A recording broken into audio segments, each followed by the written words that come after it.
from an undisclosed location in the general vicinity of North America. It's time once again for the long shot. Come hell or high water.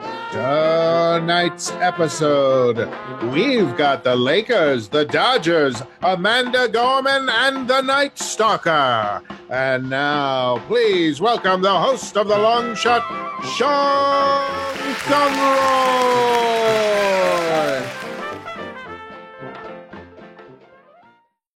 Thank you. Good afternoon, good evening, good morning, good day, good noon, good night, good dusk, good desk, good dusk, good disc, good disc. Welcome to the long shot. I am your host. My name is Sean Conroy.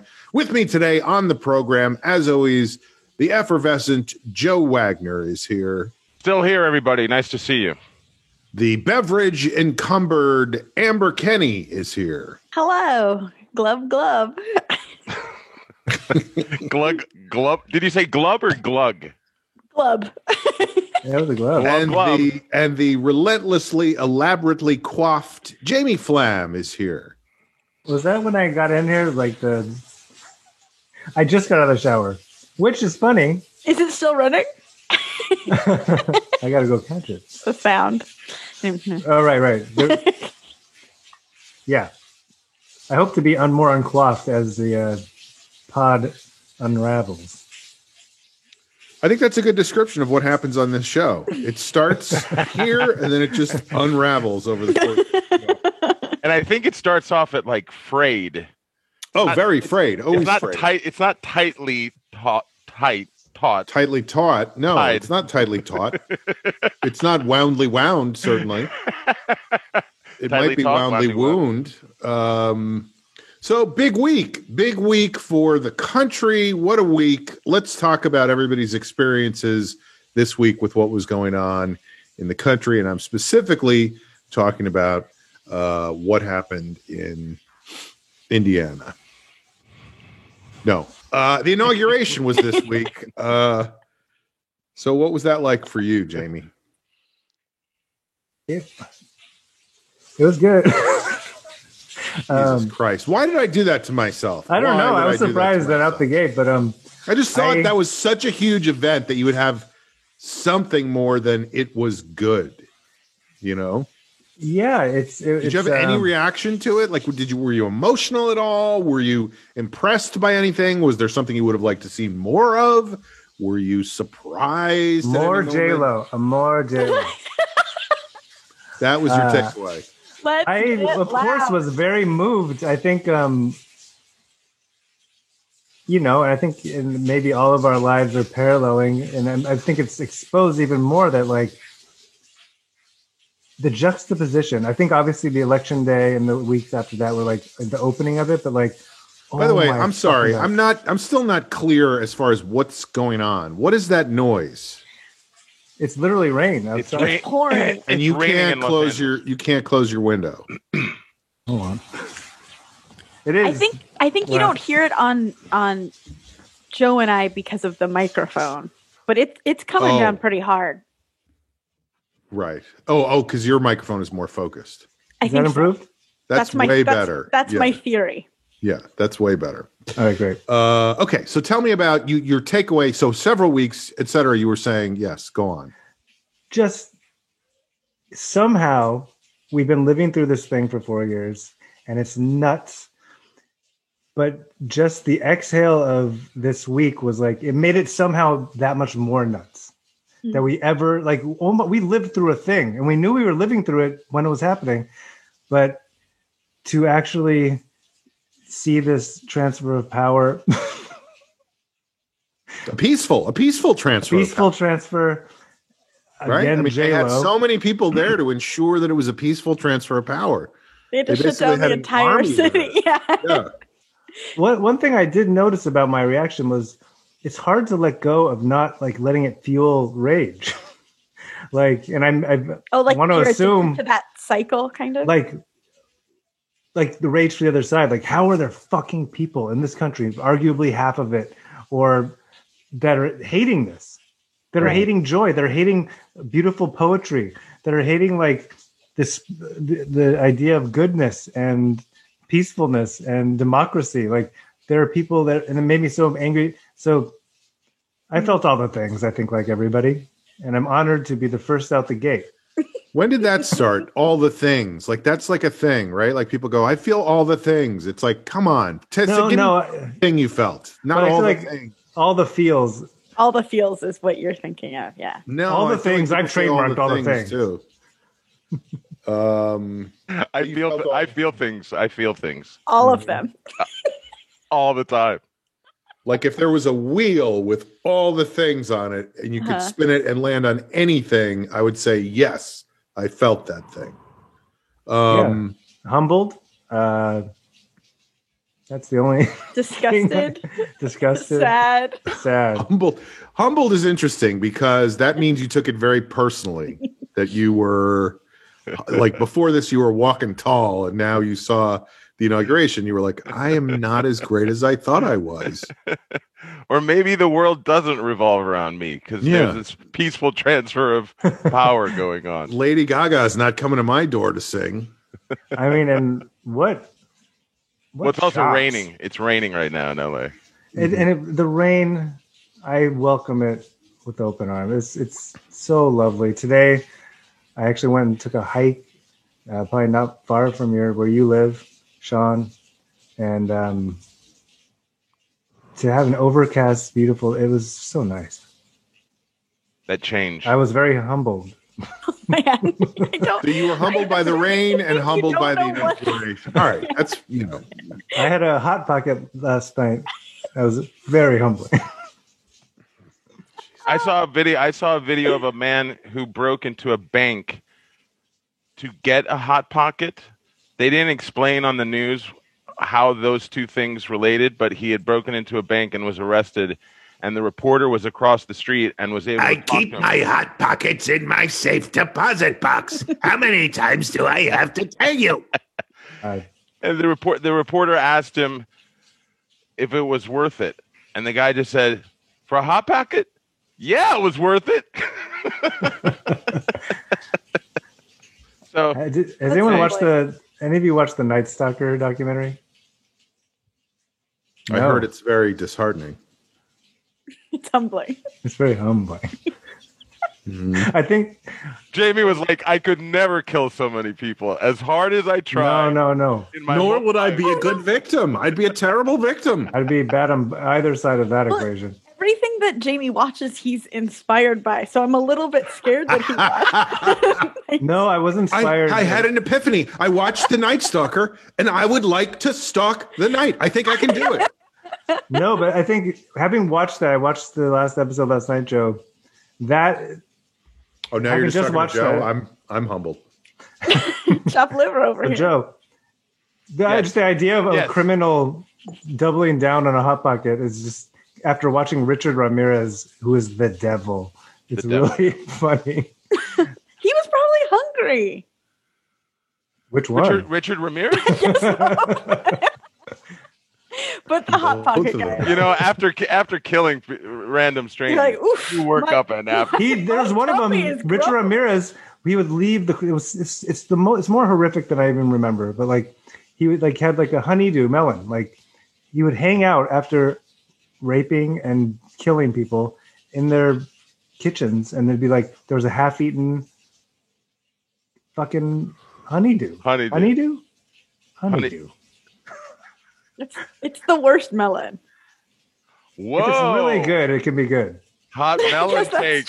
Hot but it's rarely good on the show. It's not as bad as an Indiana mushmelon. Yeah, that sounds bad. Oh, they're not. That's the same thing as a honeydew. I think. I believe that's just another name for a honeydew. I'm humbled. That's what I'm going for. All right, so Jamie, you really had no specific thoughts about the inauguration, just a general. I thought I expressed humility. Stuff that was. Did I not express? I'm looking at you, Amber. Please. You expressed that more J-Lo. That was what I took away. And that's the changeover only highlighted how insane the last. Oh, and joy. I mean, And don't that get it me made wrong. you mad Like, that other people don't like it. I felt hope. I felt excitement. I felt like an actual inhale or exhale from this nation and from the world. I guess it would be an exhale. Who wrote that book, Waiting to Exhale? Whitney Houston. Richard Ramirez. But it went back It was and forth. The title was always back and like until they actually published it, they were going, should it be Waiting to Exhale or Waiting to Inhale? They just kept switching it. And then Is she breathing out or breathing in? a producer would run in and go, "I'm waiting on the title." We're workshopping 2 right now. They're both about waiting, but one is breathing out, one's breathing in. Both important. You got to do both, by the way. You Combination. have is- to. yeah. You have to, And guys. Can't do especially one without the other. in Breathe this in and time, breathe out. please, So important. helpful Crucial. hints from the Low Show Po. It's all about Breathing is self-care. It's about so self-care. core. Self-care. Remember to inhale and And exhale. And I did do a breathing not exercise exhale without inhaling. where you do Get one. lightheaded. Oh, the alternate nostril breathing I did that with Adrian today. It was really That- nice. is what? Whoa! choice. What is that? What is that, Jamie? You breathe in through one nostril, hold it, switch out, breathe out through this nostril, then breathe in, hold it, and you do it for a long time. And it really does soothe the nervous system, like in a major way. Self-care with the long shot. Today we're discussing respiratory systems. Do it for 3 minutes, and you will feel it's like taking an anti-anxiety medication. Reset your mentality. But don't do it maybe right now on camera. It is tough all 'cause right. you realize that when you do it like that, you're like, wow, this nostril is lazy as hell. Like it's used to not pulling its weight. Like there's one that No, one of them is more powerful than the other. Yeah. Some people are righties and some people are lefties. Terry McMillan wrote Waiting to Exhale. You know what she almost wrote? Waiting to Inhale. Oh shit! Yeah, I confuse them like left and right. Joe, what was your perception of the inauguration? Did you watch it? Well, I'm sorry to piss you off, but I also felt all the things. Because I read all the tweets and posts, and a lot. and it's I understand. I think what Jamie was getting at, which is that it feels very hard right now to hold on to any single thought or feeling. It just because you just feel like you're careening from one to another. I would say my overall impression was that as much as Jamie was saying, it felt good to see something transpire that we were all waiting for. At the end of it, though, I still kind of felt like, why did they spend all that money? Because there's so much money spent, even though it was an adjusted inauguration and celebration. I didn't read anything about whether or not they were raising money. Like, why not make it a fundraiser then if you're going to spend all this money? It just right now when things are so bad, that was I think the last ultimate kind of after it all happened feeling that I had, which was why. So your take was, why spend all this money on this ceremony the when pomp you and could circumstance. spend it on people's well-being? Helping when people need money right now more than ever. I just could the pomp and circumstance of it all just didn't sit right with me. And I actually remembered in I think it was my junior year in high school, a group of students, we got to go to Washington D.C. for the inauguration of President George, who was the father, George H.W. Herbert Walker, George H.W. George H.W. Saw the inauguration of George H.W. I was not a political. I don't think I was a January very politically. 12th, 1989. I think so. Yes, and I don't know. We give him too much power when we. I believe he did the oath over a Indiana. Doesn't it always have to mush be? Doesn't melon. it always have to be the 20th of January? Isn't that when they always do the inauguration? I think that constitutionally it has to be the 20th. I was there. I was about to say I wasn't. I don't think I was. I was nothing like a politically minded 17-year-old, but I remember and I wasn't a fan of Bush or Republican. I that much I knew by that point, and I remember being there and still being swept up in the tradition of it, the ceremony of it. Well, yeah, that's the right. point. Right. And I just thought about it today. It's same thing where I was like, I looked at a couple shots and I started to feel that, but by the end of the ride of that day of seeing it finally happen, I just felt like, is there a way that money could have been used to help people right now rather than putting on a show? And I totally understand that some people in this country that made them feel better to see that, but I was just not one of those people. So I also don't know if it's just about feeling better. I feel like part of it is it's a thing people need to see, especially after this election. Right. You know? Right. Like, what if they go, you know what? It's too expensive. Let's just use the money for more vaccines and unemployment insurance and whatever. And we'll just have a quiet ceremony in the Oval Office and we'll make Biden president. That to me would be a mistake because there's already so many people who believe he's not really the president. No, I mean, I see what you mean. I do. I totally understand that side of it, of having to put on something that seems significant enough that it needs to be a big deal. It reasserts. We were joking about it, but it reasserts that there was a transition of power, and then there was a legitimately elected president. And for that side, it was the other guy, and so watching it should be humbled, whoever you are. You should be. Well, what about what's the most expensive part? Because I had that when they were like, they could have cut the fireworks in half. Oh yeah. Well, I heard, and Sean will probably correct me because he probably knows better than I do, but there is a fund just for the inauguration, right. And those funds can't be used for anything else. So it's like you kind of have. I get wrong, incorrect. I mean, even if there were technical reasons and considerations, legal ones, whatever. I mean, constitutional. I just felt that.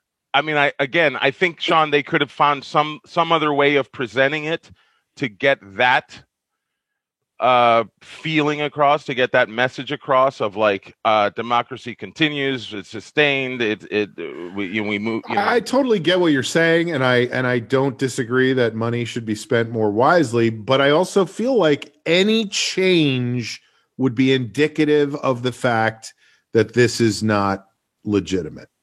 Any change. That's why, for example, evidence that this isn't I think presidency. That's why, for example, if because there were giant festivities at the end of the night, the fireworks and the performance and all that stuff. If it had just been the swearing in, the visual of what is the tradition of this country, of the president, the Supreme Court justice, there are some people there taking the oath. I think that sustains that, and if it had been that, and then they spent, they did a virtual thing and then they raised money with the rest of it. I feel like that I would have understood. You would have liked it better if it was a telethon, if there was well, operators are standing by, please support, At this point, why isn't everything that's on TV a fundraiser? I mean, a telethon. I mean, it's like, people need money more now than ever. I feel like I would change the channel most of the time. Yeah. Well, here's the interesting thing. At the beginning of the pandemic, every show that was coming back on in some way, like a lot of late night show hosts where they were doing it remotely, they were all fundraising. It was like immediate fundraising. But that was 10 months ago. And I just feel like we're hitting certain points during this whole experience where it's like, hey, we should try to do that again.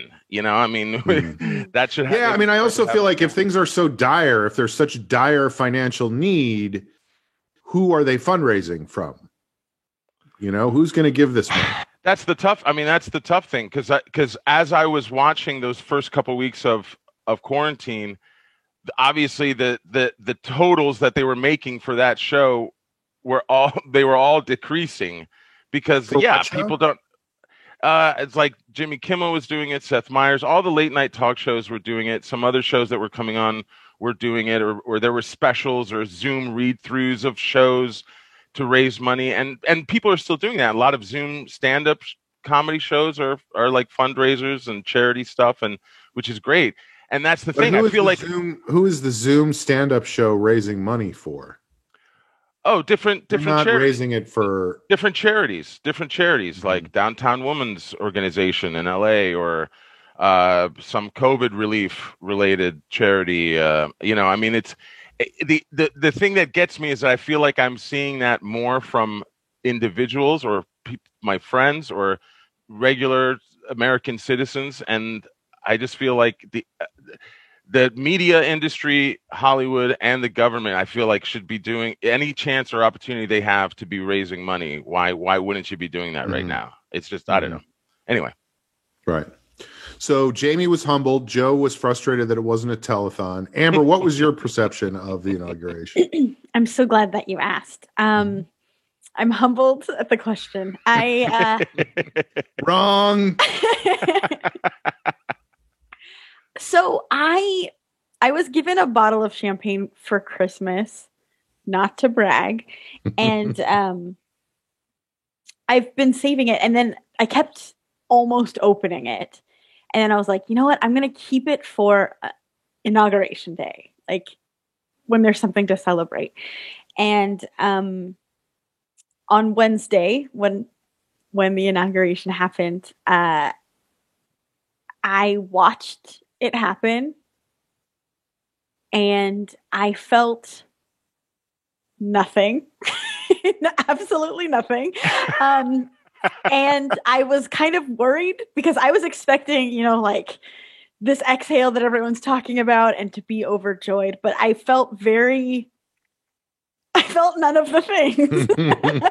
If you listen to the Low Show, Po, it's all or nothing with this crew. No, I mean, I'm getting somewhere. That wasn't all it, but I think nothing is something. I was like, oh, that's weird. Like I kind of expected more of an emotional reaction from myself. I'm an emotional person, and so I was a little bit concerned about that. But I figured, hey, 4 years ago, I was filled with crippling sadness. So feeling nothing is one of the feels. It's still an improvement, though. Like, okay. The absence of sadness is a good thing. Yeah. Right. And I thought Amanda Gorman was incredible. I thought she stole the day. Did you, Amber? I did have a flicker of a positive feeling, which was it was just so nice to hear everyone talk about how she was from LA, and to actually feel a little. We got the Dodgers, the Lakers, Amanda Gorman. Yeah, poet laureate. Yeah, in fact, I was not humbled. I was like, yeah, she's from LA. Suck it. So, but I mean, I wasn't. The Night Stalker was from LA. Take that, everyone else. Okay, fine. The Dodgers, the Lakers, Amanda Gorman, the Night Stalker. Suck it, America. We got it all. Ups and downs, baby. I mean, I wasn't unhappy. I was happy. I just expected to feel things more bigger feelings. And but I was like, okay, whatever. And it was nice, and I went back to work. And then on my lunch break, I turned CNN back on, and it was you could just not watch that, right? Oh, I know. And it was the presidential parade, which in a pandemic was hilarious because it was just watching cars drive down a street slowly. Like they're like, what are we doing? But I was concerned for him, by the way. He's very old. And it was like at one point my mom, when I talked to her that night, was like, he's still out there and they should let him rest. Go to bed. He's 78 years old. I know. And then he got out of the car and he was walking the last, I don't know, 100 yards. I have no idea. 100 yards to the White House, whatever it is. And let's just say it was not a dash. Yeah, I was about to say, you know, when the president does the last 100-yard dash and he slams the door behind him. Well, normally there's the baton handoff, but Trump wouldn't do it. So, there were people on the sidelines, but I'm guessing they were extremely vetted, like dignitaries or specific people. And Al Roker. He went. I can't believe we got this far, Bob. We're right here. Bob. He went up to a couple people and like fist bumped them and was like happy to see them and was expressing human warmth. And I was like, oh, there are the feelings. Like, the president is connecting with people for real. And then that's how numb we are. That's how numb we are by this point. Nuts. It's ridiculous. And then he walked into the White House, which I'm sure you guys do this too, just like as empathetic First people. thing he went to the bathroom? Or no, is that what you were going to say? No, but whenever I see anything that's that big, that's that monumental, you sort of imagine what it's like to do that. And like imagining walking into the White House for the first time as the president, like that's so big and that's so much. So I was like, okay, two things at the same time. I was like, the feelings are coming, the feelings are happening, and then Did anyone see the speech where because you mentioned the emotion? And no, I have something too. Go on, Jeff. his emotion. No, but I was just going to ask if anyone had seen the speech that he gave just before he flew to Washington D.C. because I heard I didn't see it, but I heard that he got emotional in that speech, and just hearing that about a president being able to show emotion, like you said, like. I was just like, oh, that sounds normal. No, again. But it's like. How about you show a little emotion on a telethon, Joe? So the CNN commentator, as he was walking into the White House, said, "This is the first time Joe Biden has been in the White House in 4 years because Trump never invited him. Usually, there's the ceremonial sort of like handoff lunch or and so that I was also like, anyway, I started crying at lunch. So I was like, okay, it just takes me a while sometimes. Mm-hmm. And took a while for it to sink in. Right. But it's also depressing that the bar is so low. Like that he just acts quasi-human, like his wife clearly likes him and he likes his wife, and I'm like, oh my god, he likes his wife. Like that is so crazy. Shouldn't be something that is exciting. That should be normal. But well, I don't know if you guys saw this. I just read this today that apparently, and see, I was not watching it, so I didn't see that moment. But apparently they were hung outside the White House for way longer than usual because that morning Trump had fired the head butler and told the rest of the staff to go home. So there was no one there to open the door for Biden when he got to the White House. So they were stuck because they always want the doors to be closed for the photo op. It looks way better if the doors are closed. But they don't have like a key. Open. But so they're standing outside, and it was only about a minute, but apparently that was like 45 seconds longer than usual. And there's someone on a headset Bob, get to the door, somebody get the door, quick. If all the pomp and circumstance would have been ruined if there had been a shot of Joe Biden trying to open the door to the White House. Well, that was a famous George Bush thing. Remember that when he was on stage in Japan and he couldn't get off stage because he couldn't get the door open? And it doesn't matter who you are, you suddenly become the biggest idiot. It's also such a great, emblematic, tiny, petty, crappy thing for Trump to do. He just stays on brand. Okay, everybody, we're out of here. You guys can go home. Take the weekend off. Nobody come back. I swear to God, if you come back before Monday, you're fired. Okay, you're fired. Get it? It almost makes me wonder if the person, the people in charge of that process of the day, I would imagine something they could have done was literally just make a list of the 10 pettiest things that Donald Trump could do and prepare for that, because there's no bottom with this guy, and whatever the worst thing you can expect, he'll do it even worse. And he did write a letter to Joe.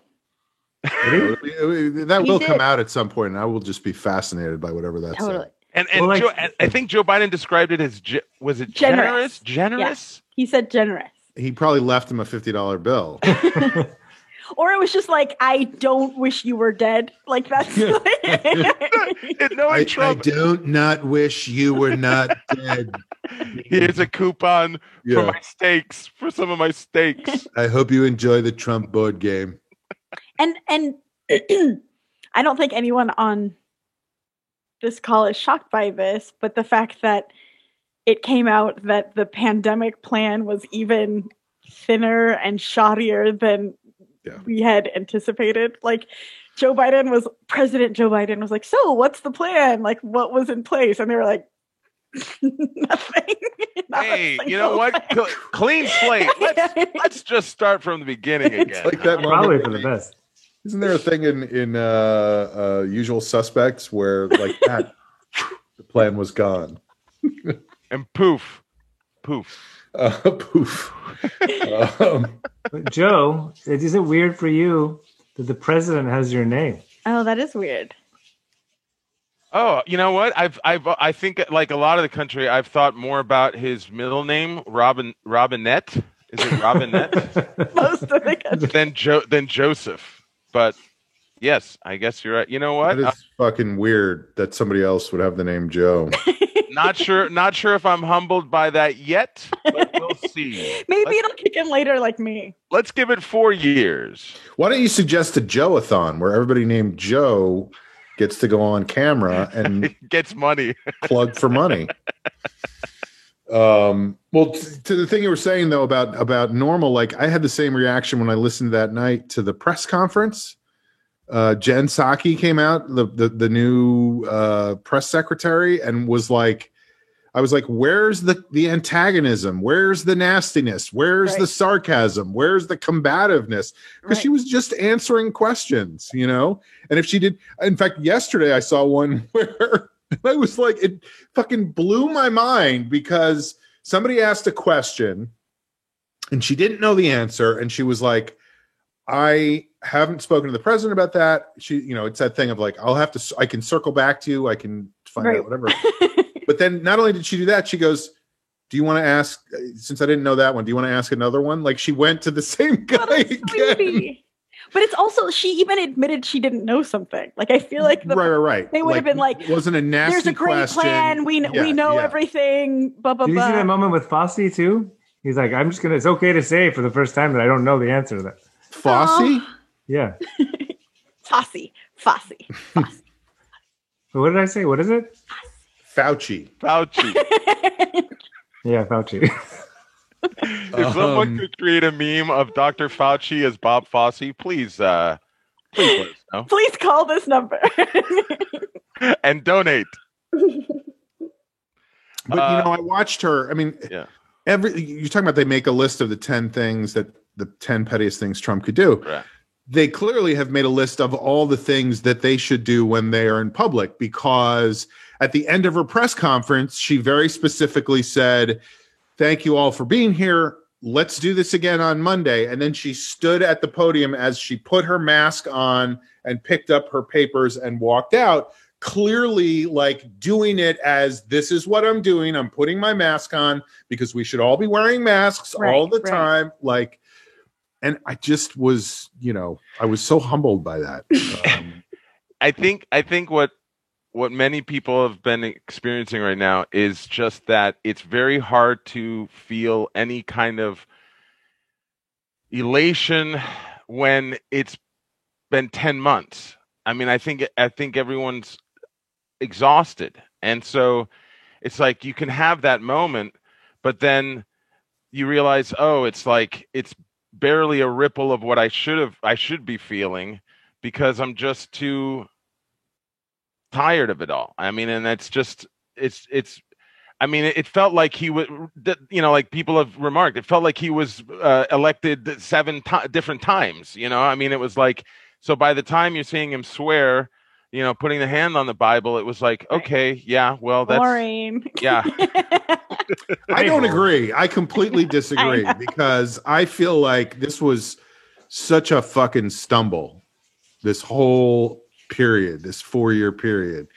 And for things to be slightly getting back to normal, I mean, more than slightly, but we'll see, to have people in charge who give a shit, who know what they're doing, who have some expertise, who are focused on the things that need to be focused on, who like each other. It just feels like such a tremendous shift. And I think everyone is feeling that individually to their own degree.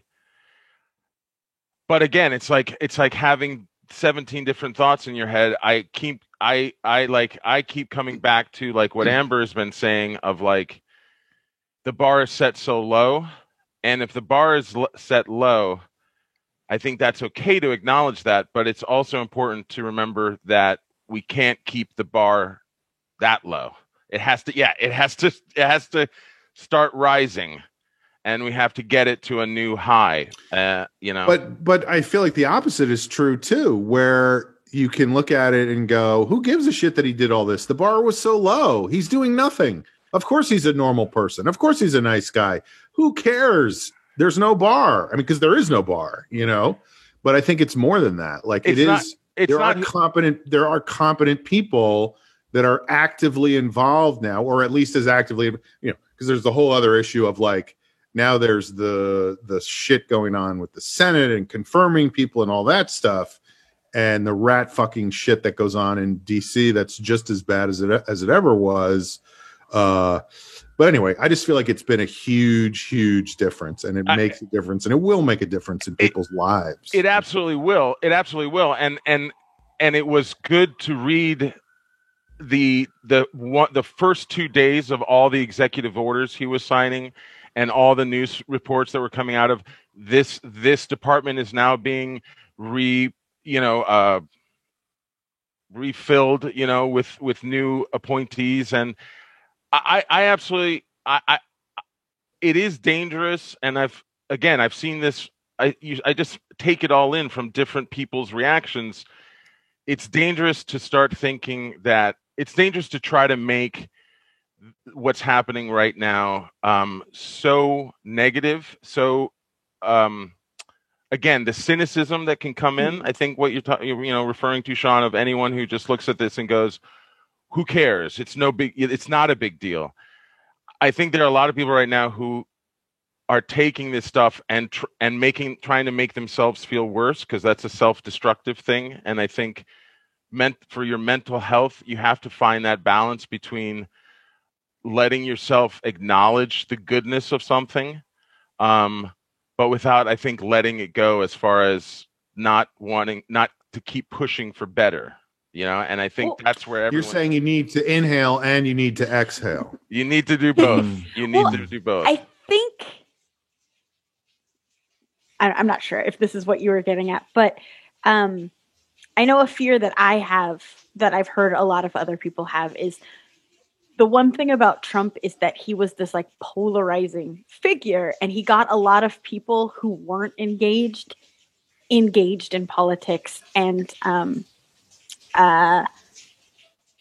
fighting the good fight. And I think, Joe, what you're saying is like there's a fear that everyone will just be like, everything's fine now. Like I don't have to pay attention or it's the brunch joke. It's right, the brunch joke right now. Hey, we're all going back to brunch. Right. But like both things can be true.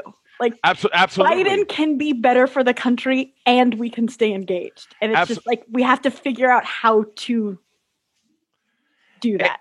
Absolutely. And it's unhealthy. It's what I'm saying very specifically is it's unhealthy to make yourself think, oh, nothing ever changes. It's going to be business as usual. Now it's just as corrupt, but they have a nicer tone and they have moments of human empathy, but they're still going to be pulling on the shit. It's unhealthy to make yourself think that because that's, again, you're just trying to make yourself feel worse. But you have to, so you try to find, like, again, I took some comfort in the fact that some people are like, it's more ceremonial than anything, but those executive orders, it just felt good to see someone holding an executive order that wasn't that clown. You knew it wasn't just like an empty binder. Right. Yeah, inhale and exhale. Inhale and exhale. Inhale and exhale. All right. Well, let's start the show. I guess I'm looking around. Duncan Robinson has not shown up yet, so I guess he's still scared of us. Can we give a shout out to Aaron for creating a very funny opening to last week's episode? Yes. So I guess Duncan Robinson is not. We haven't heard for it. Yeah, right. I have not heard it. I'm so excited I never listen. All right. Well, let's start with checking in, and let's start today with Amber. Sure. I'm going to be. Did you drink that champagne, by the way? I did. I drank it last night. I didn't drink it on Wednesday because I was like, it feels like forced. It's early in the morning, and then I'm drunk at work, and then at night I was like, then I'll have a headache on Thursday. Anyway, I drank it last night, and it was great. It was really good. It wasn't champagne; it was sparkling rosé, but it was really good. Beautiful color, just like this rosé. Mm-hmm.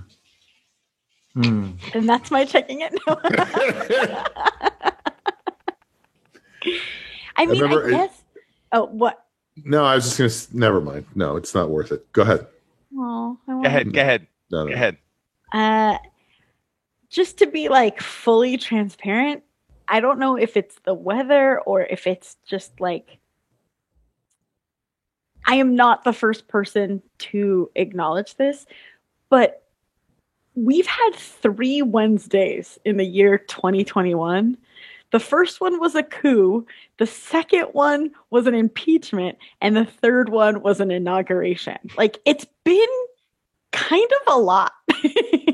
I think it's been acknowledged a couple times. Yeah, we've had done entire hours before checking in. Before each of these. But it's crazy that how close in proximity those all are. Like this year has felt long already, is what I'm saying. Yeah. And it hit me today. It's rainy out. So I don't know if it's that, but I just couldn't. Woke up and I was like, oh, I'm going to clean the house. I'm going to do this. And I was like, no, I'm not going to do anything. It was tough to get my ass to come to this. I'm actually proud of myself. Hell or high water. Right. We have to talk about that. There's a day that I need to take off. As long as you wear high waters while you do it, that's fine. By the way, can we not be in a show if the reason is not hell or high water? Right. It's none of the above. If it's anything but those two things, then we're okay. Right. Well, I think those things are a metaphor, but all right, go ahead. And arguably, we're all in hell.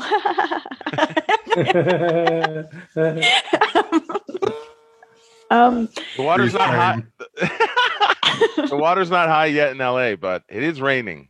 It's true. It's nice. But I was just like, this is not a great checking in, but I'm just so tired. I had to I'm wearing PJs. I showered today and put different PJs back on. And I put on like a newscaster amount of makeup to try to encourage myself to do this Zoom. All right, we go now to Amber for checking in. Thanks, Sean. I'm in my apartment wearing my pajamas. It looks And it like is so funny. Wednesdays have been difficult this year. Because it looks like you cannot tell how much makeup I'm wearing on Zoom. Like, it looks kind of reasonable. It is not an unreasonable amount of makeup. I'm telling you that right now. And it is so funny to be wearing pajamas and this much makeup. It's That's quite a combo. I don't look well. You should go to the deli on the corner or something, you know? Amber, I think you look like the prettiest mental patient I've ever seen. Thank you, Joe. Even prettier than Angelina Jolie. She's pretty pretty. Thank you, Joe. Do you know the president? He has your name. You both have the same name. Were you thinking, by the way, Girl Interrupted, Amber? Is Yes, that the I movie? was. Yeah. I guess I could have gone Winona one. Winona. You could have gone Rangelina Jolie. Or Brittany Murphy. Let's be honest. Beautiful. Rest in peace. R.I.P. Too soon. Yeah. Too soon. Yeah. it looks like there's a gas tank behind you. Me? Yeah. I'm in Jeff's office. This is the room I spend the least amount of time in, but I wanted, when we would podcast before, full disclosure, living in a 1-bedroom apartment that was very, very small, when we would podcast for 2.5 hours during a pandemic where he can't go anywhere else, I felt bad. I was like holding him hostage in the bedroom. Plus you would hear him scraping against You the were door. holding him hostage in the bedroom and not in a good way.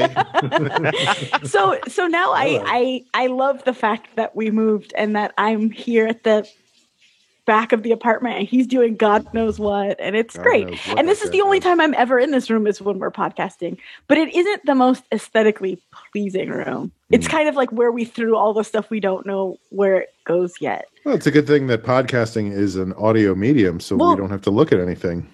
Now it is on YouTube. That's the newscaster true. This is it's a video medium as well. Now would be a good time to mention, Sean, just before you got here. I freak out now when I go to my YouTube homepage because as I start scrolling, the thumbnail for our newest episode will come up on Wednesday mornings, and I just always stop and go, "Hey, look, there's us. There's me. There's us. Are we like YouTubers now?" We are.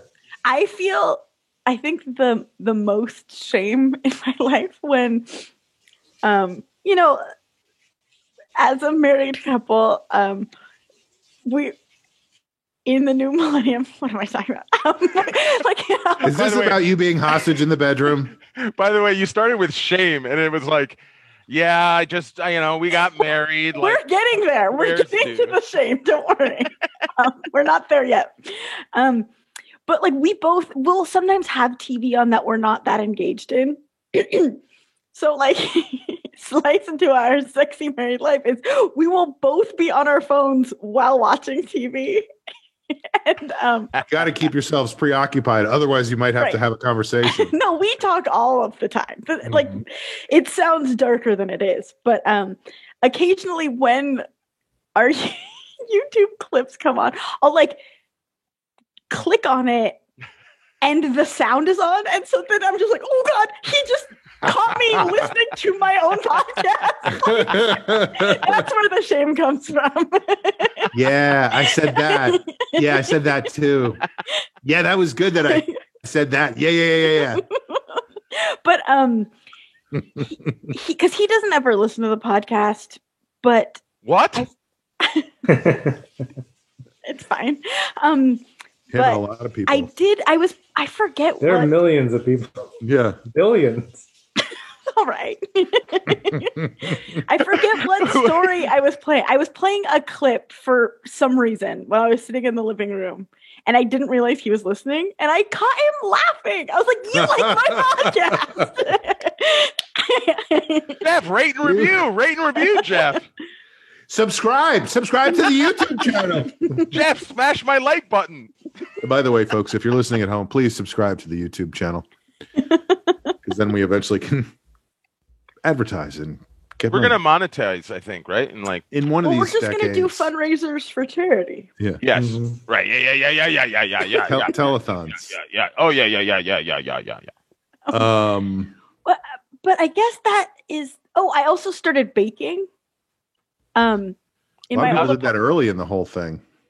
what?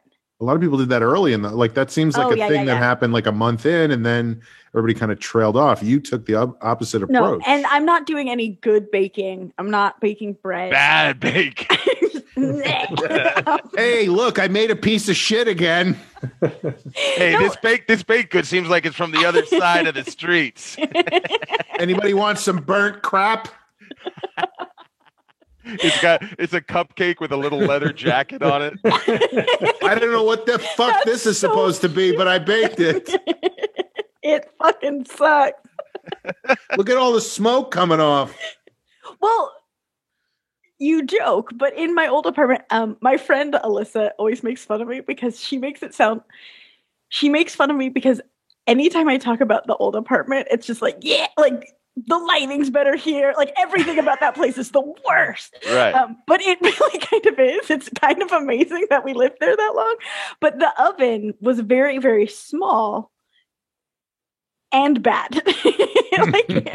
So anytime we baked anything, it would somehow simultaneously be like burnt, like charcoal burnt and uncooked. Raw flesh on the inside. So now we have a different oven. So it's like, okay, so I'm doing what I call like baby's first baking, where I'm using like boxed Is that your own title? Paul? brownies and boxed, like I'm starting small to see if it's even something I'm Not from scratch. This is what I'm saying. Yes. Yeah. Eventually I might get there. But it feels like I don't have a mixer even. Like I'm dipping a toe in. But it is nice to have like the smell of baked goods and What's You can get candles that do that, by the way. Sure. don't get I like baked don't, goods. don't get Gwyneth Paltrow's vagina one because it can explode. That was a candle story in the news. I don't know. Maybe you guys didn't see it. I saw it. I'm just saying it's a PSA. Don't get that one. Thank you. Amber, what have I you? saw it too. What have you? All right, I'm humbled. Amber? What have you baked? What's something you have I baked baked? 2 different kinds of Ghirardelli brownies, and I baked some chocolate chip cookies. But also, because we had such a teeny tiny oven, I realized I need better tools. Like, we would specifically try to find the smallest, like, baking sheets we could find so that it would fit in the old oven. So to even make a batch of cookies, I had to use, like, multiple sheets and then, like, a pie pan because I didn't have enough. Like, the sheets weren't big enough to fit. This The looks whole- like a chocolate chip pie. No, it's a cookie. It's a pie. Oh, remember I those? baked it as a pie, but it's a cookie. Did you ever have a friend in the 80s or 90s who had the birthday cookie? No. Notice Jamie did not say anything. I get it. It was a slow roll. Friendship for me. Did you ever go to a birthday party where they had one of those chocolate chip cookie cakes? Remember you could get it from those yeah, like cookie those are the places? best. The like big cookies Yeah. with like yeah. frosting that said happy birthday. Yeah, frosting on it, which I always thought was weird and gross. Yeah. Yeah, it's It's gross not to have gross at frosting all. on a birthday cake. It's fucking good. It's good. But yeah, so that's me. I'm tired and I bake. Dig it. What do you want from me? A baked's good. Something, delicious. Let's check in with Jamie. Let's find out what's going on with Jamie, the Dynasty tip writer. Well, I'll take a nod from Amber. I actually got 2 new casserole things, Dishes? dishes, and I got it for the first time. I'm not baking. No, I am baking, but not sweets. Savory. By the way, Baking- Jamie's talking about his casserole dishes, and in my head, I just cut to Duncan Robinson in his man cave listening to this on, like, watching it on YouTube. And Jeff is there, and he's like, Jeff, what's up? These motherfuckers are bad news, man. Talking about casserole dishes. We got a lot of shit to live up to. Jamie, Jeff's like, I gotta go. I'm sorry. Jamie, hold that nod for a second. Sean, did you see on our, speaking of our YouTube clips now, someone commented on the video that there was an NBA player who tried to start a podcast, who saw that this podcast existed already. There was a podcast with the long shot. Oh, a politician. I'm sorry. It wasn't an NBA player. I don't know why I thought it was an NBA player, but it was a politician. Was it Bill Bradley? Because he was both. He ran for president. Oh, that's right. No, that's apparently there was someone who was trying to start a podcast called The Long Shot, and they found out about our show. And in his first show, he talks about how there's this other podcast with the same title. I feel like I have a vague recollection of that. I don't really remember. So it's like it. we It's like were a the long we're the time Duncan ago, right? Robinson. We were the Duncan Robinson to whoever a politician. Probably a Q guy. I don't now. know. I think we started ours before he did. We did. No, that's what I'm the saying. first long shot. That's what I'm saying. I'm sorry, but for him it was. So like, he was our first Duncan Robinson. Now Duncan Robinson is our second. Or as I like to call him, non-Duncan Robinson. This You know what we podcast- should do? Sue Duncan Robinson, and we will take the first buyout option, and we will go very low. But Oh, yeah. All right, we're Jamie, not get gonna back go to your crazy. casserole dishes, because when you get into Okay. scheming, I'm not, I was just saying that this podcast has become sort of a hall of mirrors where we just talk about what we've talked about in other episodes. It's- Oh man, remember that time Chucky died? I am not litigious. I wouldn't want. I don't like the idea of getting into lawsuits frivolously. But I do think that there's a way that we could frame a lawsuit with Duncan Robinson and As get a PR move? $100,000. Jamie, talk about your casserole dishes. Okay. You made a casserole. No, I baked veggies. Yeah. What are you But, looking at? What's going on right now? I I feel was like processing. Is someone telling you what to yeah, say? yeah. There's somebody No, I right off baked camera. Veggies. I baked Veggies. sweet potatoes. And He has a whole mushroom. TV crew. There's like a script supervisor woman. Okay. There was onions. There was Get to the beats. Brussels Get to sprouts. the beats. Get to the beats. Get to the beats. There was but I also got my first thermometer. You stick into food. I know what a thermometer is, you motherfucker. I figured you knew. But you got a also food think- thermometer. You got one that you can just jab it into the food Yes, and I made the best chicken I've ever had. because it was the right So temperature. fun. I looked at the temperature and added It up was right. to the thing. It was right. And it was good. So that was This chicken Jamie. notoriously gets dry when you overcook it. but also And it kills you if you undercook it. What's It's a the fucking temperature? lose-lose chicken. I think it was 164, or it has to be at least 164 or something like that. But also, Duncan when I Robinson's typically just make going, it, I'm oh, like, no God, way, man. These are some bad. how is he reacting to getting sued by us? There goes my pot roast chunk. He's reacting to getting sued by us because he's in the NBA and he's going, $100,000. I blow my Sure. nose with that shit. That's Yeah, what I'm of course. saying. If we're like just $100,000, we won't even bring the lawyers into this. Like maybe that's. All right, so you got a thermometer, you cooked some food. What else? Yesterday was I've been kind of beating around the bush, but I've been going through a breakup with a girlfriend that I've been off and on with for 3 years, and I love her very much, and I wish her 3 the years best in is this world. significant. It's a long time, and Maybe try not beating around her bush and things might work out. Hello. But we kind of broke up 3 weeks ago, but there's been kind of that dangling kind of psychic tie because things haven't been said and there might be still expectations. There just wasn't that. I think at most breakups, to be successful, you have to very much define your boundaries. We can't talk for this long. Unfollow on social media, because until those things happen, for me, it's been... You're just reopening wounds constantly. And because I avoid confrontation and avoid all the things, I think this could have happened much sooner, and the healing could began sooner. But yesterday, she left, and I wasn't here, but just like some of the stuff that she had here on my doorstep, and we unfollowed each other, and it was all very civil and nice and all the stuff. But as of like yesterday afternoon when I got home, it's like I can inhale or exhale. Jamie, what do you think has been a more peaceful transition of power? Your breakup or Biden becoming president? Why are you making such a big deal about your breakup? Why are you not doing a fundraiser instead? That's true. I should. And if Duncan, if you're listening and want to send us money, we'll take it. By the way, that would be a great GoFundMe page. I just got broken up with, and I could really use some cash right on that. Want it. Better. I feel like that's not unheard of for people to do that.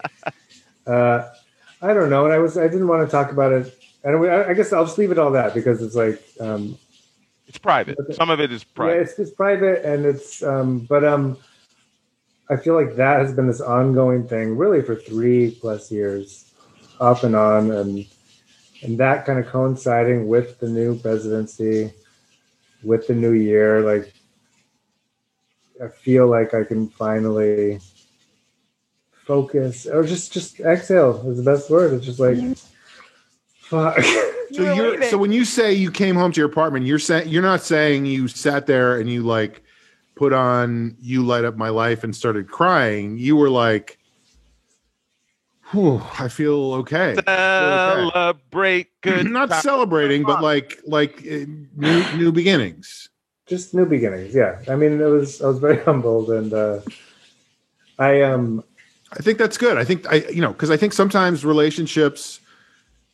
Like you said, when you don't have a clear break or when you're still holding on to something, I mean, when you're still holding on to it, it can be really painful, even though it's the right thing to break up. But then there's other times, and I've certainly had these, where it's like, no, this is done. We're done. Like, this is good. It's healthy for both of us to be in a different place now. Moving on, right.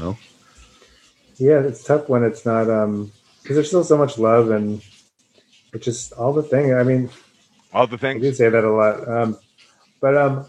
Yeah, so I'm just getting used to a new... And also the social media thing, I can't understate. Like, I have been... And I feel silly saying it because social media is whatever it is, but I have not posted much or shared myself or put myself out there in that regard because I'm constantly, like, feeling like something is going to, be... incite something. Like you're communicating something. I mean, I'm already self-conscious enough, but like that aspect of it. So I think I got to say, social media. I have missed your presence. I'm like, where is? Do you follow Jamie on Twitter? I've never established it. I mean, it has nothing to do with my past, or it probably will not affect much of my future. But I've already I feel like you don't have to be so like second guessy about posting. I mean, if you saw it, it's crazy, like, and it's like neurotic. Like, I will post or write out a whole post, and then delete it. And it's not just related to the because you're afraid that this person is going to see it, or I know they will, or just in general. I already have the layers with this person's doing that. I mean, I've talked about it a little bit, like even just like we did a podcast for Dynasty last year. We did 10 episodes. I never promoted it once. because Well, it was weird that you called it the Duncan Robinson podcast. it wasn't taken at that point. Anyway, I feel weird talking about. I shouldn't have brought this up, but whatever. You're Of great. course, you should have brought this up. You should have brought this up. What kind of posts would you write out and then delete? Great question, Sean. Thank you, Amber. I think I felt like one of my biggest blocks is like posting something positive or like Dynasty Typer did this or we're doing this. Like I don't want to ever appear cocky and it's like I realize everyone is constantly posting everything about themselves constantly. Like it doesn't matter. I mean, I'm just too precious with everything. It doesn't matter. Like I posted, and I don't even want to talk about this, but like I took a picture of a Dennis the Menace cartoon last week. Yeah, that offended me. Yeah, I know where this is going. Go ahead. I don't remember what I said or what. It doesn't matter. Was he having a hard time with Mr. Wilson? Opposite. I don't know what exactly it was, but it was just a dumb thing. I sat on it for a while, and then I posted it, and I'm like, I'm being precious. It doesn't matter. This has no impact. Maybe someone will think it's silly, but like the amount of time and energy it took to post a fucking picture of a newspaper comic with Dennis the Menace was nuts. And this was related to your relationship, like your significant other was going to be like, this was not. You think I'm a menace? Why do you think I'm a menace? It's not related totally. Oh, I'm not a menace? I'm Mr. Wilson now? I'm just a neighbor? Yeah. So. But she was a menace, Jamie, right? I mean, she was like... No. This is going on YouTube. Like, I should have brought it up. It doesn't matter. We talk about relationships. Keep calling me a menace. I'm never going to touch your penis. Jamie, you're doing great. You're being so diplomatic, but you're also being honest about your feelings. You've said nothing that is upset. Sean, you defined many years ago. Thank you, Amber. I'm a lawyer in my head. I mean, the amount of evolution I've been trying to get to for my life, but the last 10 years since we started this podcast is like trying to calm down or shut up the lawyer. And you named it early on in the podcast. There's a lawyer that is constantly, including right now, it's exposed right now, just holding on to every word that wants to. It's like, objection. That could offend, oh shit, Dennis the Menace. You shouldn't have talked about Dennis the Menace, Jamie. Now, I would posit, Your Honor, that Dennis the Menace cartoons are regressive to a different period in this culture when the roles for men and women were specifically defined in a stereotypical way. I recommend in this court of public opinion that Mr. Flam be canceled immediately. Jamie, you're in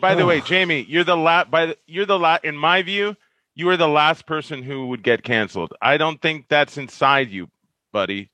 Sounds like a challenge. Yeah, I say go for it. See if it can happen. Jamie, save for you can do anything, Jamie. I'm not with you. Jamie, save for. I think there is one example, but I think you weathered it. You weathered it well. Oh, right. The head. I think the headdress. We all make. Here's the thing with the headdress. The headdress. My initial reaction was defensive. I remember. Like that's out there. That could absolutely come back to bite me in some sense. But you're right now. I would be careful with the Dennis the Menace. Like if you think about posting a Lockhorns cartoon or Andy Capp, like just stay away from. Andy Capp is Dagwood. Any of those. Dagwood, come on. Dagwood. I mean, he makes crazy sandwiches and he doesn't get along with Blondie, but have you guys seen the portrayal of a secretary in Beetle Bailey? Oh, it is insulting. Little Orphan Annie, her eyes are very big. Be careful. You don't see a lot of Little Orphan Annie cartoons in the newspaper these days. Is it Little Orphan Annie or Little Orphan Fanny? Well, I know which one I would prefer. What else, Jamie? I think that's a big enough. Hagar the Horrible. Aaron chiming in with Hagar the Horrible. Hagar the Horrible's a good one. Yeah, that's a good one. He's a barbarian. No, I'll save it for the parting shots. I think I'm a good. All right. Well, this feels like a good place to take a break. So let's do that, and we'll be back in a couple minutes with more stuff. Or not even a couple minutes. For us, it'll be a couple minutes. For you guys listening, a few seconds at the most.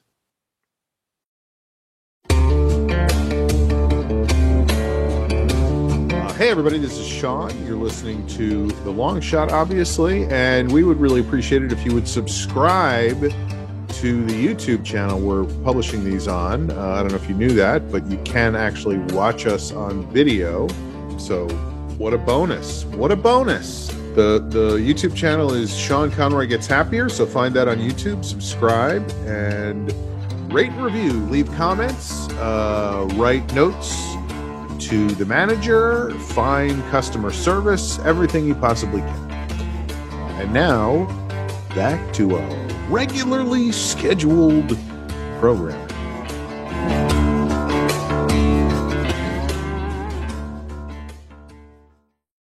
All right, we are back. You are listening to The Long Shot. It is a podcast. Today's episode brought to you by Dondi, the little orphan boy.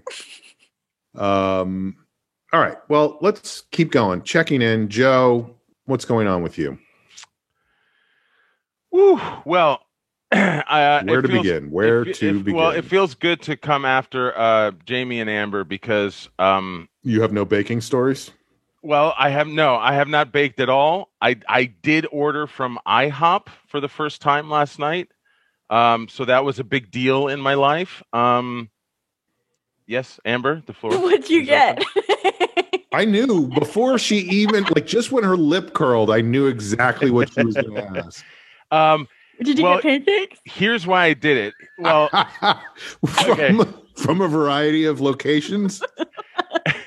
By the way, the rain's really coming down now, and I can hear it hitting my windows, and just that I'm taking the simplest pleasure in. Sweet the rain. So, Amber, I did order pancakes, but they were the cannoli pancakes, where they put cannoli cream on the pancake and then roll it up like a cannoli. The fuck is wrong with you? Stop. And this is the guy that doesn't like chocolate chip cookies with frosting. Because it's too gross. Can I get the cannoli pancakes Napoleon with ice cream and whipped cream? Remember the cannoli pancakes in Godfather 3? Don't eat the cannoli pancake. Leave the cannoli. Take the cannoli pancake. So it's like... It's like a cannoli, but instead of a hard shell, which is arguably the good part, the best part. But well, here's the thing: I do love pancakes. So I was willing to make that trade, and I thought it was delicious. Tough texture adventure, because like a mushy pancake. We're not mushy, but like a soft into a soft. You're saying soggy. Because there's no crunch. Because there's no crunch now. Diversity in texture. Yeah, I know contrast. Yeah, I admittedly, yes, and yet I thought it was delicious. It really hit right with me. I got an order. You still put syrup on it, or is? No, I did not. Okay. I did hot not. Sauce? I did not. No. Just ketchup. Sriracha? Just a lot of ketchup. What did you say? Sriracha? Sriracha?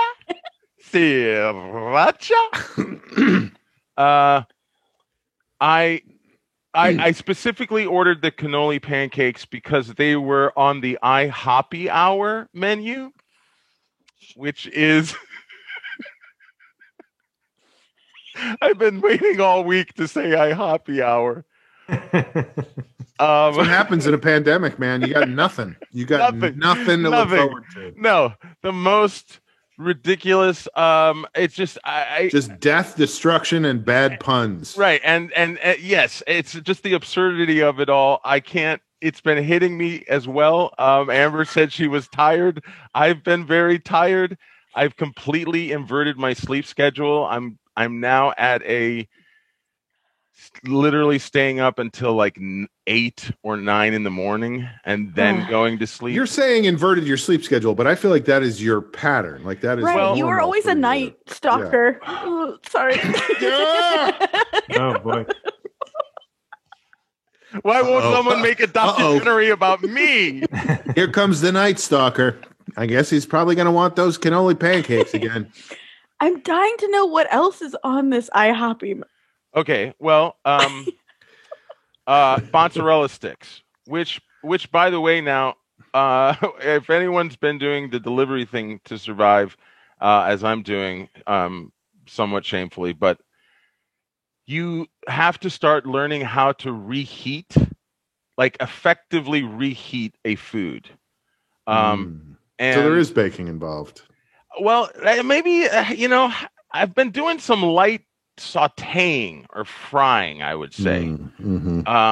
But for example, I brought back these mozzarella sticks to life last night Wow. in a pan with a That's why little. they call you the Frankenstein, the Dr. Frankenstein of mozzarella sticks.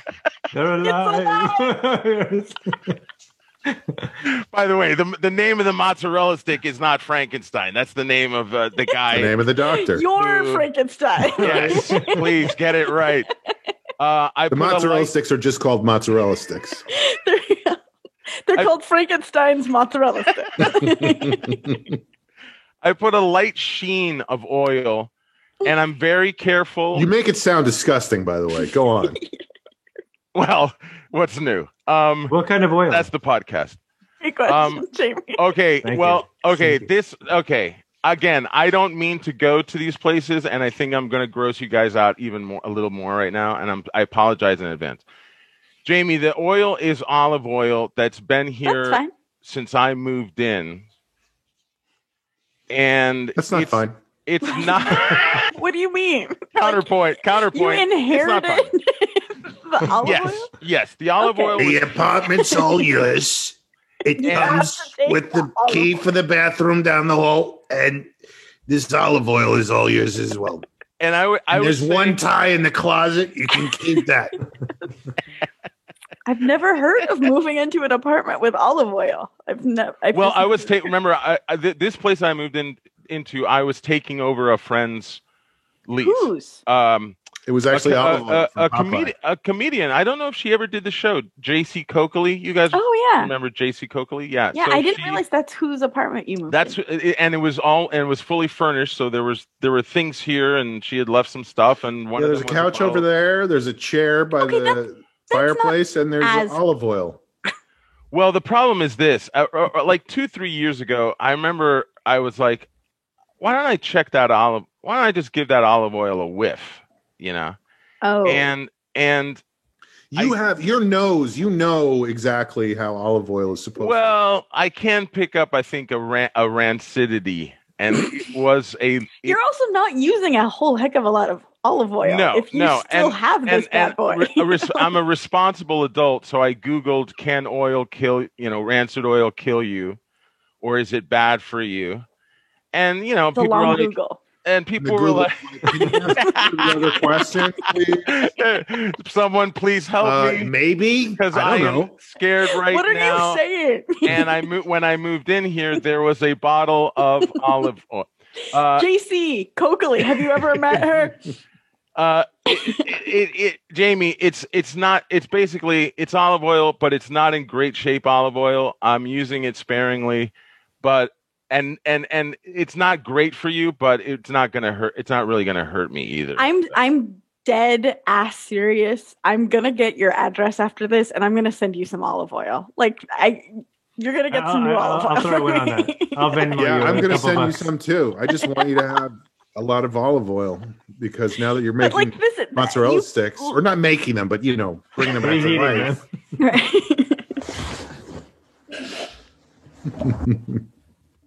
Bringing back mozzarella sticks with rancid olive oil is honey, lightning That's a hit the building. Lightning hit the building again last night. Yeah, the guy in 8D is bringing mozzarella sticks back to life every night. with some rancid By olive oil. the way, Amber, I think you might have just come up with the title of my LA memoirs. Bringing back mozzarella sticks with rancid olive oil. And How other I made it. tales of Ay, bachelorhood. in LA. Ay. Anyway, I apologize to all the listeners. This is the minutia again, the absurdist minutia that seems to have any kind of value right now. We asked. In a pandemic quarantine life. Yeah, you just wanted to breeze by all this and get to whatever your next thing. Oh, yeah, was, what's and your it's next our thing? fault for inquisitizing. Well, again, I just want to give a big shout out to IHOP. The IHOP menu worked great. It's great. IHOPy hour. Let's get it right. IHOPy hour. Sorry. Yeah, IHOPy menu makes no sense. But and by the way, oh my goodness. No, it's so weird. Oh, A no, lot of Aaron's doing that. Never mind. Here we go. Okay, so Aaron, our producer, has brought up for the listeners. He's brought up the page. We're sharing the screen. We're all seeing it of the Italian cannoli pancakes available at your any participating IHOP. I gotta say, it is wild that you saw that picture and you said yes, please. That's right. Oh, by the way, here's a little detail. I'm seeing that there's a whipped cream, little dollop. There's a dollop. Thank you. Topping. They call it a whipped topping. It's not necessarily a whipped cream. topping. It's Not whipped cream. I'm They sure- clearly say It says whipped topping. Oh, whipped topping. I'm sorry. Yes, let's be accurate. I did not get a whipped topping on mine. I didn't actually ask It was for that. lightly flogged. It just was not there, and I would say that actually I was happy about. I'm happy Yeah, about that that's now. too because much. I'm not into the whipped topping. I just like it to be classic Italian cannoli pancakes, and they don't You're have a to. purist. Right, they don't have to Denny's it up with a dollop of whipped topping. So, My sons look at me and they say, "What have you ever done for us?" what if I meant? What I introduced you to Italian cannoli pancakes. if I That married? wasn't a thing. That wasn't a thing before. I said, "What if we took the pancakes? We put cannoli inside." It was too crunchy, so we took the crunch out, just the cream. It's I'll be crazy hon- because Yeah. a team of people worked on this photograph to Oh, make no, it yeah. look as edible somebody- as it could possibly Look, look. I know. Doesn't. Amber, I would eat always it, by the think way. that- I always think that too. That literally someone paid their mortgage payment developing this over 3 They months put one At the- chocolate chip here yeah. and one chocolate chip at there. whatever giant conglomerate food lab they have. Dave, you know. Dave, what the fuck is this? It's whipped cream. No, I said it was whipped topping. Why are you? Yeah, it's a photograph. People aren't going to know this is actual whipped cream, and the whipped topping doesn't hold up. It doesn't have the same. Dave, it's whipped topping. If we put cream in the photo, people will be upset. Oh no. By the way, I've always been fascinated by food photography for Mhm. advertising because that might not even be cream. That might be like shaving cream or something because Right. it photographs better. But I will say this again, just in terms of what a national chain They puts use on their motor oil for their beer. website, and then what you get. The ones that I got were not that full of cream. What is the cream inside a cannoli? It's ricotta It's a ricotta-based sweet cream. ricotta, with sweet like ricotta cream. sugar and chocolate chips. And I'm sure that Delicious. whatever they make, they lose in not having real whipped cream. I'm sure the ricotta-based cream inside the pancake is authentico. It's probably mostly whipped cream. But it had the taste. You know what? It had the cannoli taste of that cream. You know how I don't. What is that taste? I don't know what that is. Sweet ricotta? Like a creamy sweet. It's like a cream. Yeah, it's creamy. I'll look that up. Do they have no just regular pancakes Yeah, I on the wanna- IHOP? Aaron, can we explore a little bit? There Yeah, we of go. course they do.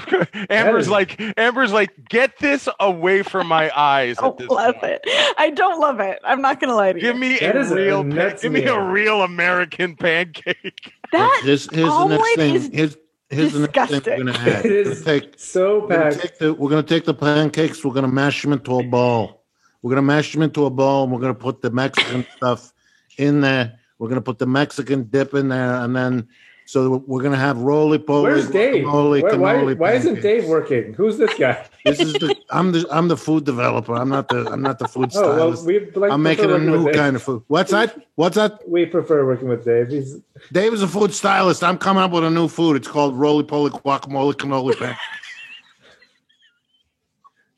It's that just absolutely pancakes in could be a bowl title. with guacamole and cannoli inside. So it's a roly-poly guacamole cannoli. I would order that so fast. I know. What else they got? Keep scrolling. I want to. Amber knows me. She knows. So I may have talked about this on the podcast at one point, but there was Take it down. I can't look at that anymore. Yeah, please. By the way, real quick, I think I'm going to order that next. That ham and cheese omelet. But just hash brown. Just so everyone knows, the whole IHOPy hour thing is There's for the example, mozza stick. the mozzarella sticks. They're $3. These dishes here are $3. The highest thing is either 5 or 6, depending on your participating location. What if we put vodka in it? What if we put vodka in it? So it was a Stoli, roly-poly, guacamole, cannoli pancake. Stoli. Chicken and waffles is just kind of it's funny that they just do It's chicken and chicken and pancakes. It doesn't It's roll not off a the thing. tongue. So there was a New Year's Eve that I went too hard. And I may have talked about this on the podcast, but I'm going to talk about it again because it's such a big part of my life where I was so tragically hungover the next day. And we were watching the Rose Bowl parade, and it cut to commercial, and there was a Carl's Jr. commercial, and they just showed a photograph of a chicken sandwich, and I ran to the bathroom and threw up. And so it's become shorthand with Jeff and I, where he's like, "Are you chicken sandwich?" Because he thought I was being funny at first, where I was like, "Oh my god," and he's like, "Okay, it's not that dramatic," and then I was literally puking. Anyway. Those photographs, it can get to you. It's the sauce, slowly dribbling out. They do it on purpose. It's supposed to look appetizing, and it looks so disgusting. I remember when Carl's Jr. did that whole run of commercials in the '90s, where every burger landed. So you saw So it every ricocheted. layer fucking the next one. It was disgusting. That was in the '80s. Even I was disgusted. I think it was '80s and '90s. I had a friend in the '80s. Hey, rub it in. All right, what else? Welcome Joe? to I Love What else? the So you 80s. shout out to IHOP. Yeah, I'm great. Joe, I'm sorry. I feel like I'm a bully with you and your food choices, and I apologize. no, but it just no, it is what it is. I The thing can't. about Amber. bullying I is have that to be sometimes honest people with- deserve to be bullied. Amber, I have to be honest with my reactions. Amber, I can't lie to you. Amber, I don't think of it like that at all from you. Okay. Like it's fascinating that you bring that up though, because I have seen shit online that's called concern trolling. And I, which is, I never get that from you. I never feel like, you're saying it, to have some control over a person. Wait, you what's know? concern trolling? It's like it's basically when you bring up something that isn't really, it's not like you're judging the person, but it sounds like you're judging the person by trying to help them. And I just They're not Example? asking for help. without necessarily, Necessarily. right, like without necessarily asking for help, as Jamie's saying. So that's where like the bullying thing kind of comes through, where it's like, oh my god, you have terrible habits. You need to do this, right? Rather than just like it becomes more of a coming at the person, and I never feel that from Eat you. your cannoli pancakes. If it brings you joy, it's just not for me. No, and I understand that on a level of taste, but I also too I I could be eating baked veggies. So there is a dip. I fully acknowledge that right now, because yeah, I don't have a crew. I don't have a crew on the other side of my. This is a person making a cannoli pancake. All right, so Amber gets done concern trolling Joe. Anything else, Joe?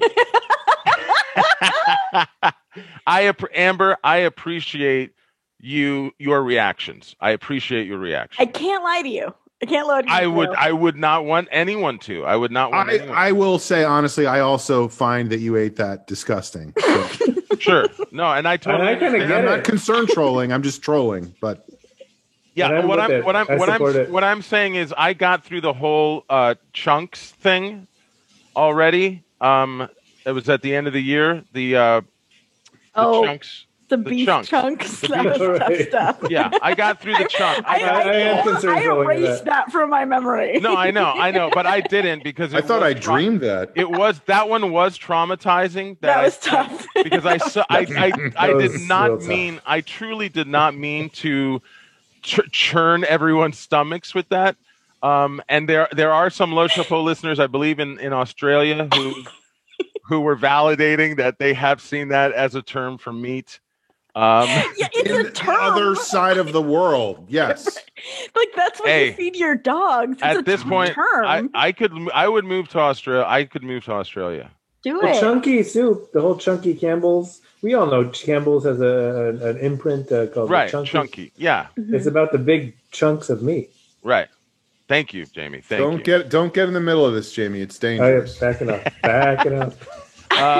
What else, Joe? What else? I'll just wrap it. I'll wrap up my bit here by saying just my weekly check-in of the writing process. It's just to say that it's going well. It's interesting because it's not the same frustration that I had the week before. It's a new, but it's a better feeling frustration, which is that we're grooving so well collaboratively right now that we came up with a lot of new stuff this week. And this was the week where I wanted to really start writing, but in coming up with all this new stuff, that just everything just felt like it just made the show better, richer, fuller, that now we kind of put off the all right, we can start writing next week. And I feel like there's no better feeling than when you're with a cat and you're grooving so well collaboratively, It's and the hipness is happening. Pictured Paula Abdul and DJ Scat Cat. With MC Scat Cat. I'm currently writing what if maybe 1-2 more months into this pandemic, I lose my mind, and on the podcast, I'm writing a screenplay with MC Scat Cat. I would not be shocked at this point. As I'm eating a cannoli pancake on the podcast, swooshing out the cream into my mouth. You tried the Stoli roly-poly chicken sandwich. By the way, and this how incredible a coincidence is this? I saw a picture this week for a pizza cupcake, a pizza cupcake, and it looked delicious. What do you mean? Play the lottery, man. That is fucking crazy. It was it was like a savory cupcake, but it was in the middle. Filling was tomato sauce and cheese. It's Oh, sir. Can they make it with beef chunks? Oh, did you guys see the viral video of a woman making that SpaghettiOs pie? Yes, I did. That's what it sounds like. Oh, that's where I draw the line. That's that viral video to me. I'm so sorry, Amber. I'm so sorry. I'm going to stop talking now. Please keep talking forever. I'm done. Jesus, Amber, ease up. Amber's pissed. That was fucking brutal. She's pissed at me. She's pissed at me because I have now put the image. No, please keep talking forever. That was the meanest thing Amber's ever said in her life. You know what? It's okay. I totally understand, though. I totally understand. I want you to keep talking. No, Amber, I'm looking at the clock. I think I've done my 20 minutes. No, Joe, please keep talking forever. I'm done. I shouldn't I'm not going to say drink anything while else. podcasting. That's it for me. There it is. It's not a cupcake, by the way. It's like Yeah, that's like a pizza bite. It's a little pizza bite. All right. They call it. I was pizza picturing cupcake. like a deep, like There's nothing cupcakey about it other than the size. cavern of All right, stuff. jeez, I'm sorry. It looks good. I would like to eat some right now. Mariah Carey, for some reason. What the fuck? All right, listeners, we're looking at a picture of Mariah Carey making pizza cupcakes. That picture in the middle is a little extreme. Which one? The one with the box? All right. It's a little chicken sandwich.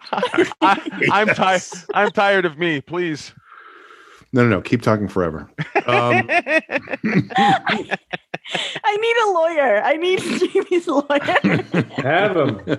He's looking for work. All right. will be I feel like suing we're at a point where we need to wrap the show up. We need to come to a full stop. We need to stick the landing. So let's do a segment that we like to call Parting Shots. And let's start today with Jamie. Jamie, parting shots. You said you had something before. I hope you remember what it was or that you've come up with something else. I'll try to explain an epiphany that I have. Mm-hmm. And all my ups and downs, all my all or nothings. I'm doing yoga for 6 weeks straight and I'm feeling great. And then I'm not doing it for a year and feeling like shit. Up and down and up and down. It's exhausting. Just do it a couple times a week. Yes. Like, I mean, all that stuff. But what I've noticed, actually, I think I've shared this epiphany 6 years ago, but it's hit me again. That Hall of Mirrors. I equate the good feeling. I equate the feeling of health and all that with the actual exercise. Because when I go all or nothing, it's like I'm exercising, I'm cutting out sugar, or whatever it is, and that all stuff helps me feel healthy and feel good. But as soon as I make the decision and make the choice to be more present in my life, which is actually all that is, I immediately start to feel that openness and that help. So that's always available. Like being able to equate it with that more so than the actual things I do when I am more present makes it feel like less like if I haven't done yoga for a week and then that instead of that turning into 6 months without doing it ever again because I didn't do it, I can make I can just make the choice to be present again, whatever that means. And the being present might open you up to more positive choices. Because but it's not about being those things all help. I do those things because I'm present in my life and want to make choices that will help me feel better. But like 2 weeks ago, I was finally like, okay, I let myself go again all through the holidays and I kept pushing it. And I was like, all right, one more week. But the morning I woke up, to get started in this new lifestyle, I was already feeling good. And I hadn't done a thing yet. So that's what I'm trying to tap into is just making the choice to be present makes me feel that alone. Right. So you said this 6 years ago. I'm sure I did. And probably 3 years ago. And I probably said it a year ago. That's the thing. But I think, Jamie, I think what you're talking about is that comforting feeling of knowing that there's no better time to start than now. And if you make that choice, then, you can get back on the horse a million times. I mean, it is kind of maybe sad and funny to watch if somebody had to keep getting back on a horse literally a million times, but that's what you can you can do that. And it's not even like, it's saying like, it's not off the horse. Like I'm doing the 30-day yoga with Adriene thing.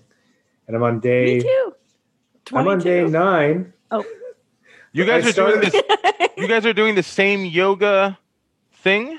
Yeah, she's very famous. Yeah, she's more famous than ever. But I started like a week and a half late. Like I didn't start like on January 1st.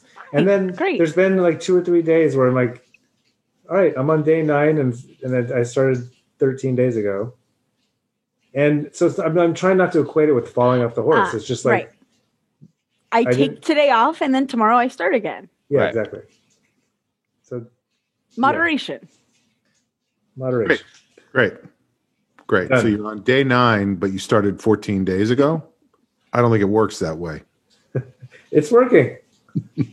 I did it right before I showered and then started this podcast. Which one was it?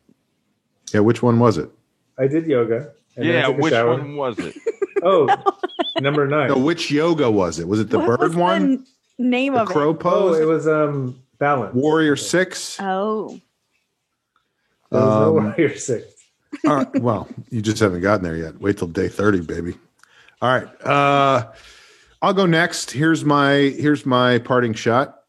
I have been in a running argument for months now about whether with a one particular friend. I won't say who it is because I don't want to put anybody on the spot.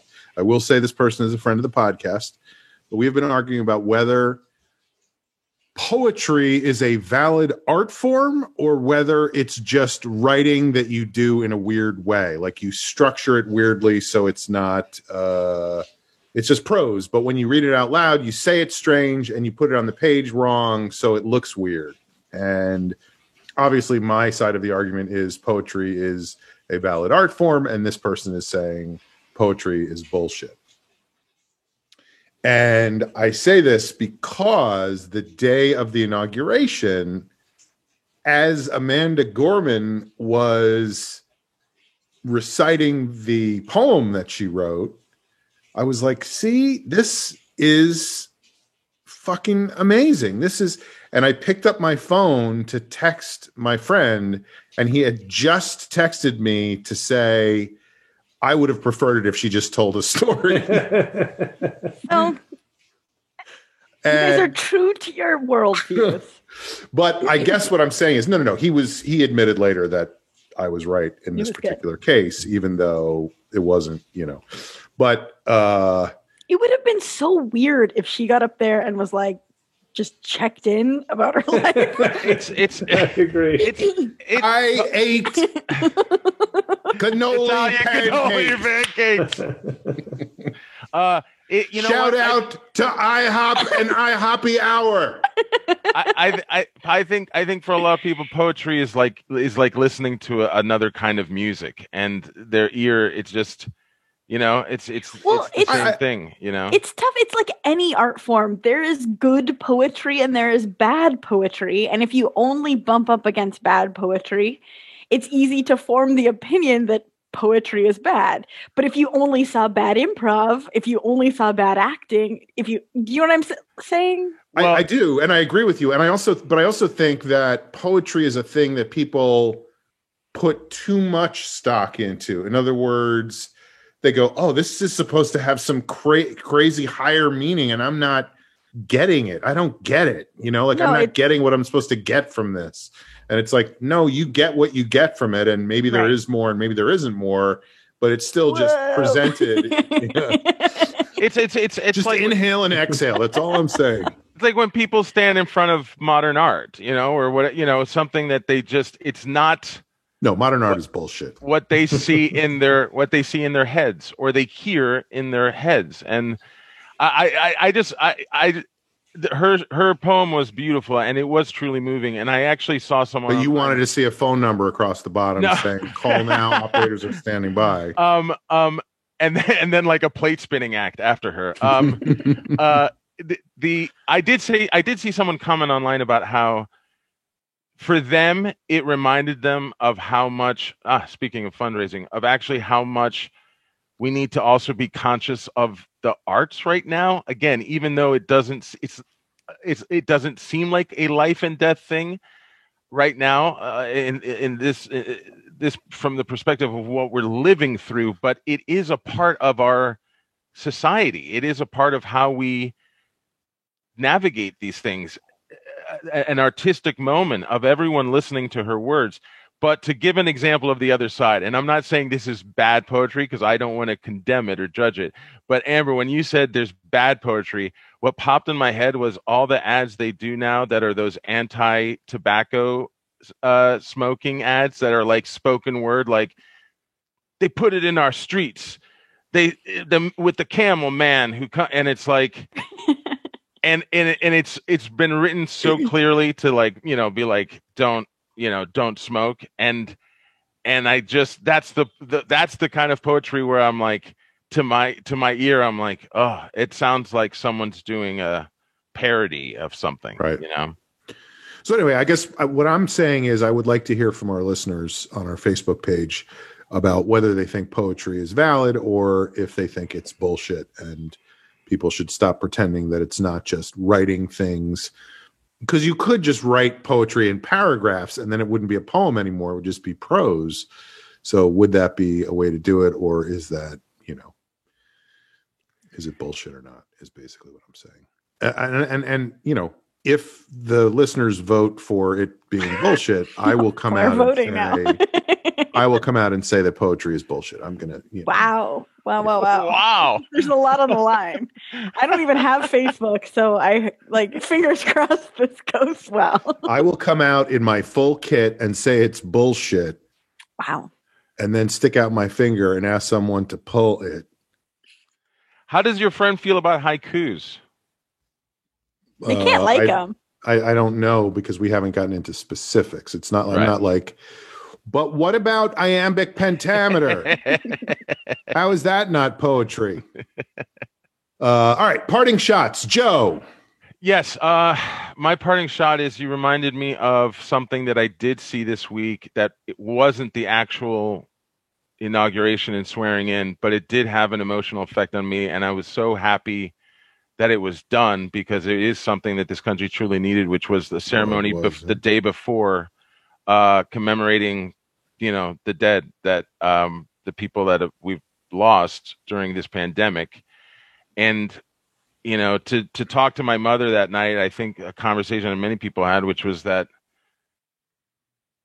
it was so staggering to think that no commemoration ceremony had been done in 10 months. And to see that finally happen for me was that it was that moment where I let any exhaustion or cynicism just go away. And it was beautiful. And there was a singer there as well, a nurse who had gone viral because she had made videos of her singing in the wards that she was working on, just to keep people's spirits up.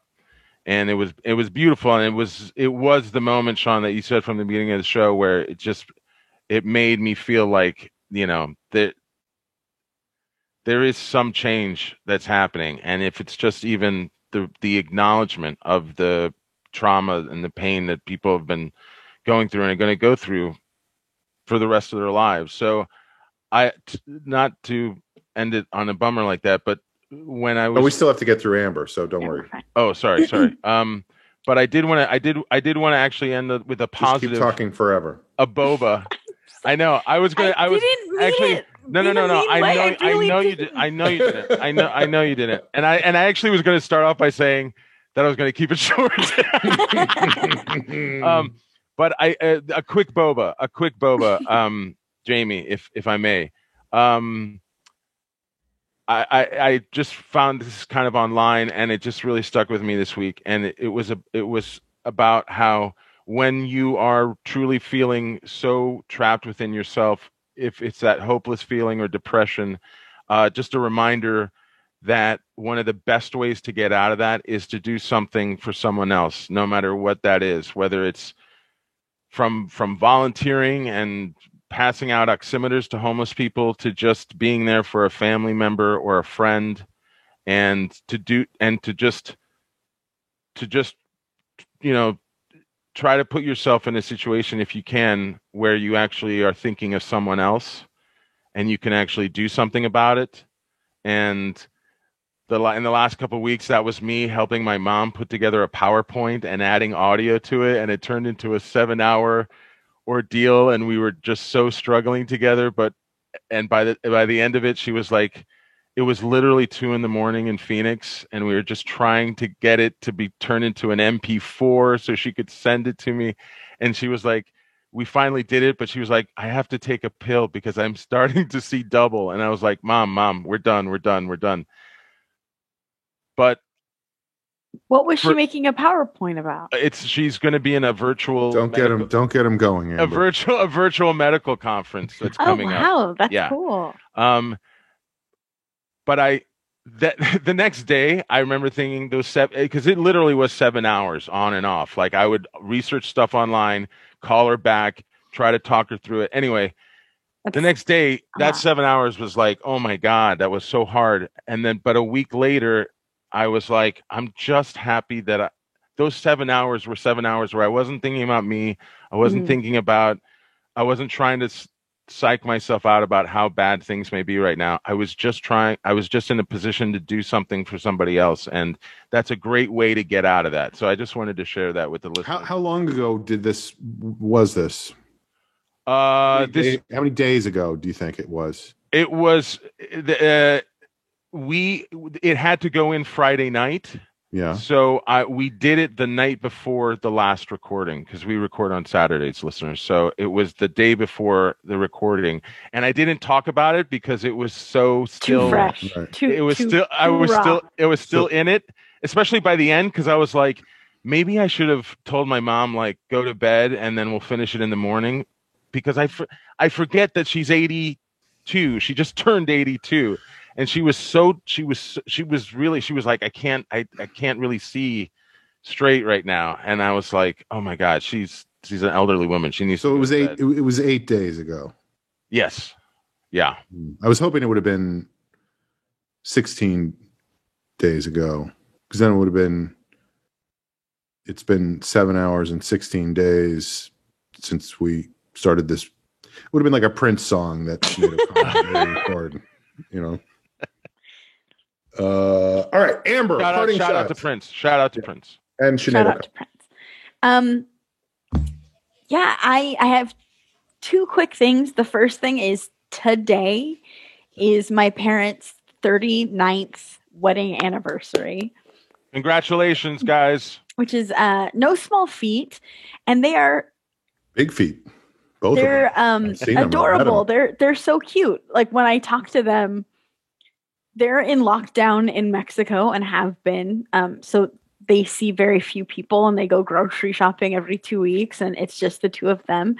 And a couple of weeks ago when I was talking about their anniversary that was approaching, they both were like, I can't believe we've been married 39 years. Like we feel like newlyweds. And it's just like, you guys, it's too cute. So it's hashtag goals. They still like love being around each other. They still make each other laugh and they still have a lot of fun with each other. And it's nice that that's possible. You know, Amber, 80-year-old Jeff, are you chicken sandwich? That will definitely happen. I mean, knock on wood if everything goes.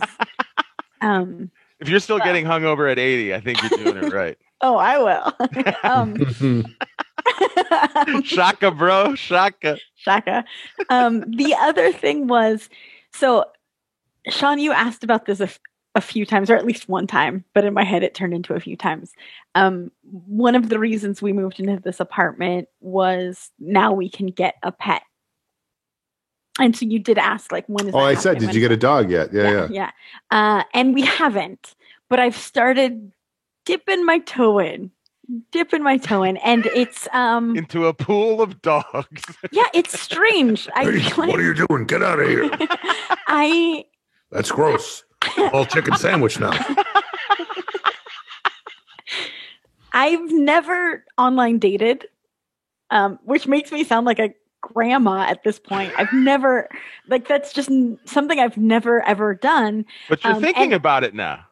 No, picking a dog in a pandemic, I feel like is the closest thing to online dating, because it's like, what am I, like, he's got kind eyes. Like, I don't, what am I looking for?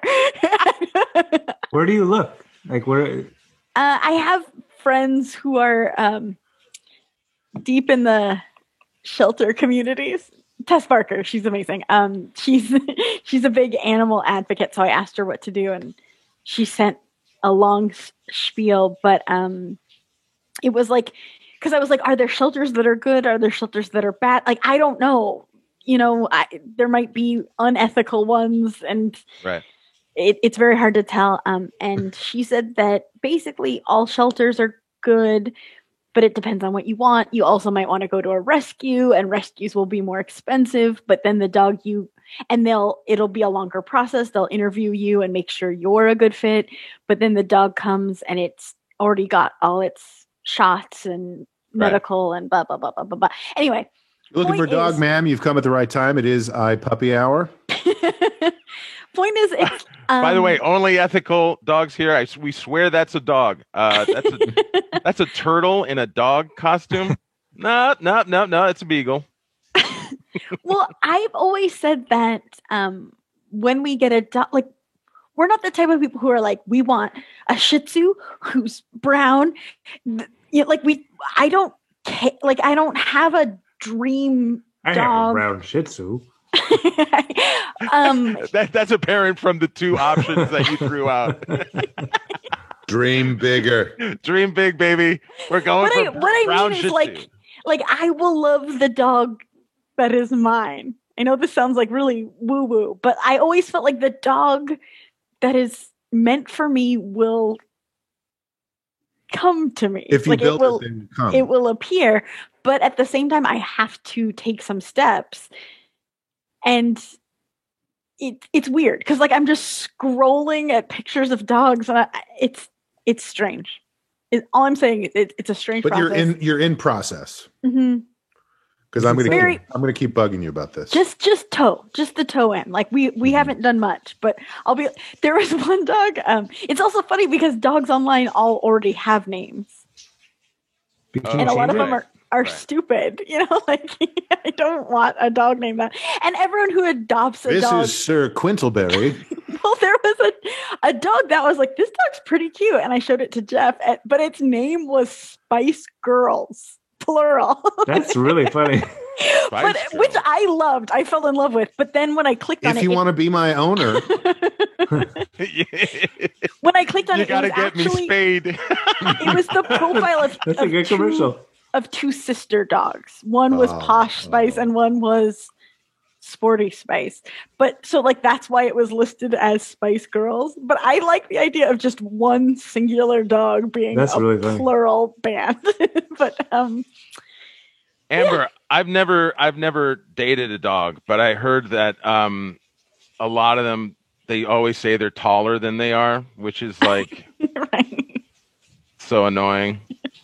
Will you send me that information? I think Sure. I've been dabbling with the idea. I'll copy and paste it to you because I don't want to get anything wrong. Thanks. Well, this is exciting. But yeah, it just Just feels a very toe. online Just a toe. dating-y is all I'm saying. all right, folks. Well, that sounds like it kind of is the end of the show. This has been The Long Shot. Thank you so much for listening. Please subscribe, rate, and review. Subscribe to our YouTube channel. Follow Jamie on TikTok at Jamie Flam. Follow Joe on Instagram at Joe Wagner. Where I've never posted anything. Follow You don't Amber. have an Instagram, do you? No, I actually got one, but it doesn't Oh, even I have only a- said that because I thought you didn't have one. No, the funny thing was I did get one, and it doesn't even have a picture of me. I've never posted anything, but I That got is it for something else. So creepy. So I could watch Instagram live So stuff. All right. I She is coming after I'm you today. the Joe. worst. I am the worst. She's out for blood. You creepy, unhealthy fuck. Amber, Please I love keep you. talking forever. Amber, I love you. I love you. I love you. I love you too, Joe. Folks, we'll see you next time on The Long Shot. It's a podcast. Sean, Bye. do it too. Sean, do it too. Do it too, Sean. Sean, do it too. Do it too. Oh, it's upside down. It's upside down. Oh, and then we go upside down. Bye, guys. Bye. Bye.